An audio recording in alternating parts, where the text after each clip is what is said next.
This family hadn't been together in a long time, but when summer came around, they all gathered at their father's house. It was supposed to be a simple visit, good food, laughs, and catching up. But everything changed when they decided to clean out their father, Henry Carter's garage. At first, they thought they'd find a few dusty boxes and old tools, but when they pushed open the heavy garage door, they were stunned. Inside wasn't just a collection of forgotten junk. Piles of old suitcases, rusted trunks, and stacks of yellowed newspapers filled every corner. Hidden between them were objects that carried stories no one had ever heard before. The air smelled like oil and old wood, and as they stepped inside, they had no idea that this garage held a secret one that could change everything. Henry Carter rocked slowly on his porch, the cool evening breeze brushing against his face. His fingers wrapped around a cold glass of iced tea, but his mind was far away, lost in memories of a life that now felt like a dream. For 30 years, he had lived alone in this house. He never remarried after his wife passed away, leaving him to raise their daughter, Emily, all by himself. Back then, he had been so focused on work flying planes across the world that he never realized how lonely he truly was.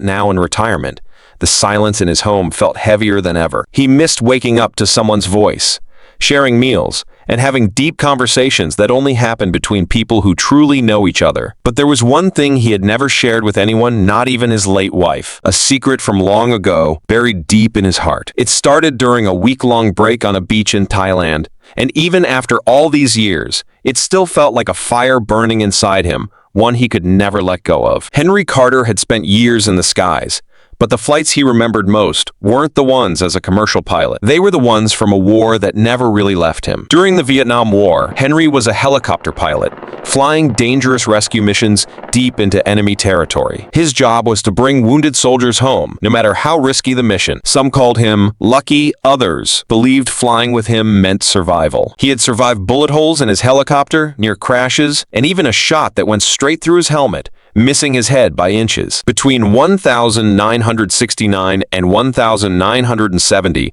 Henry and his crew saved nearly 2,000 soldiers. They were known as the Dust-Off Crew, living by their motto, total dedication to their troops. Even after the war ended, the memories never faded. The sounds of gunfire, the smell of the jungle, the faces of soldiers he couldn't save, they stayed with him. He shared some war stories with friends at backyard barbecues, but the full truth, that was something he carried alone, locked away with his deepest secret. The rental car rolled up the long driveway, kicking up dust as it neared the house. Henry Carter stood on the porch, watching with a mix of excitement and unease. His daughter, Emily, was here with her husband, Ryan, and their 3 kids, Leticia, the oldest, and the twins, Jake and Andy. I in the front seat.